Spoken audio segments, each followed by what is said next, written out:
Сәлем достар, сіздермен BI академик және мен Құрманжан Тасқын. Бүгінгі біздің тақырыбымыз Python негіздері. Жалпы Python туралы келетін болсақ, яғни Python дегеніміз не? Python'ды қайда қолданамыз және оның пайдасы қандай? Python'ның басқа бағдарламалау тілімен негізгі ерекшеліктері туралы айтып кетейік.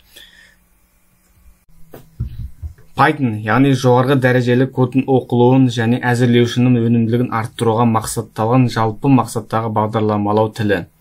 Python тілі яғни ең аз синтаксис талап етеді, бірақ сол уақытта стандартты кітапханасы үлкен көлемде пайдалы функциялар қамтиды. Python жоғарғы дәрежедегі бағдарламалау тілі болғандықтан қазіргі кезде ең көп таралған бағдарламалау тілі болып саналады. Бұл тілде ең көп жасалған, яғни бәріміз білетін Instagram әлеуметтік желісі. Бұдан басқа Python бағдарламалау тілінде, яғни BitTorrent, Blender, немесе ойынға арналып жасалған World of Tanks секілді бағдарламалау кездестіре аламыз. Python'ды қолданатын, яғни компанияларға келетін болсақ, яғни Google, Facebook, Yahoo, NASA, Red Hat, BIM, немесе Mail.ru секілді көптеген мысалдар келтіре аламыз. Ал Python тілін шығу тарихы туралы айтатын болсақ, яғни ең алғашында Python тілі амебі операциялық жүйесімен әрекеттесуге қабілетті, яғни ABCD бағдарламалау тілінің ұрпағы ретінде алынған. Ал кейінірек Python дамып ең басты және ең маңызды бағдарламалау тіліне айналды. Және ең алғашқы жаңарту Python 2.0 жаңа нұсқасы жарық көрді. Бұл жаңа нұсқадан көптеген функциялар мен жаңа алгоритмдер түрін көрсетті. Жаңартудан кейін Python'ның қолданушылар арта түседі. Яғни алайда бұл тілдің жаңартуы бұмен біткен жоқ. Яғни 2008 жылдың 3 желтоқсанында Python 3.0 жарық көреді.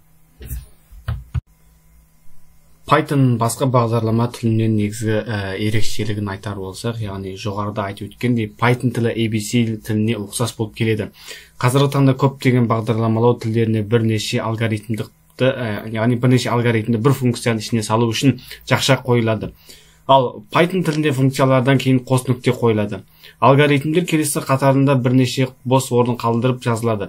Сонымен қатар басқа бағдарламалау тілдерінен басты ерекшелігі Python тілінде ақпараттар түрлері, яғни үлкен орын алады. Сол себепті int, double секілді ақпарат түрлері үлкен мәнді сандар сия алады.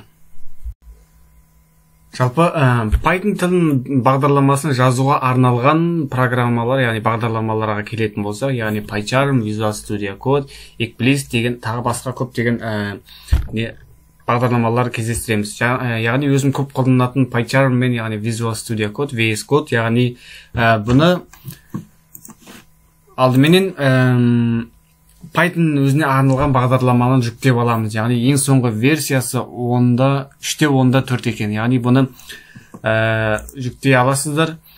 Бұны жүктеп орнатқаннан кейін екіншісі, яғни PyCharm'ды жүктеп аласыздар. PyCharm көрсетілген сілтеме бойынша, яғни сол жерден жүктей аласыздар. Бұл жерде екі түрі бар, яғни Professional, яғни Communicate деген.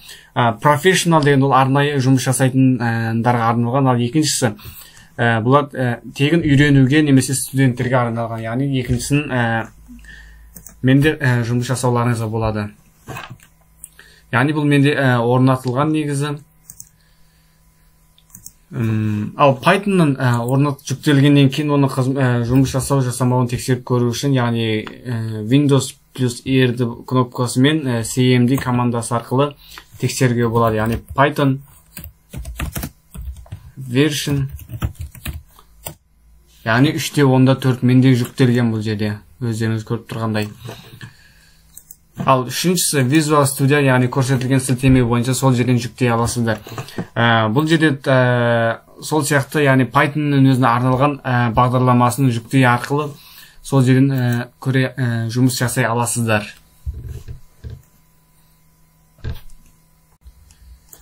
Сіздерге түсінікті болу үшін, яғни мен бұл жерде 3.10.0 бағдарламасын, яғни Pythonға арналған бағдарламаны жүктеп алдым. Яғни келесіде оны қалай орнату керек екенін сіздерге түсіндіретін боламын. Яғни бұл жерде add 3.10-ды басу керек, яғни екеуі де бірде басылу керек. Келесі customization installationға өтіп, бұл жерде барлығын басылу тұр, яғни ештеңе өзгертпейсіз. Енді келесі next басып келесі өтейік. Бұл жерде маңыздысы, яғни install for all users дегенді басамыз, яғни барлық нелер жүктелуі керек, яғни орнатылған жері, яғни Python'нан мен C дискінде орнатылған, өзіңіздің қалағанына талай аласыздар. Яғни келесі жүктеу бағыттарынасын басамыз. Күтелік, біраз уақыт алуы мүмкін.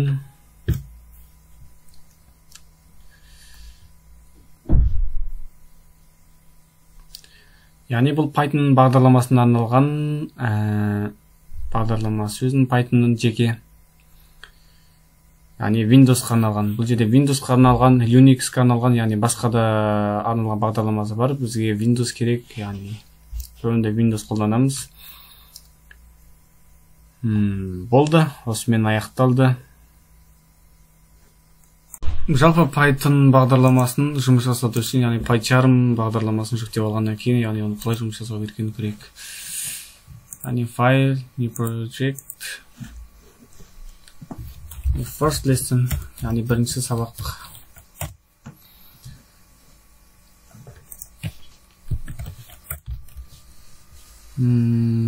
Print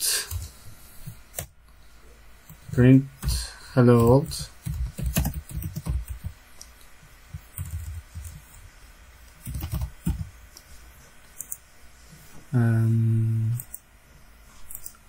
Round.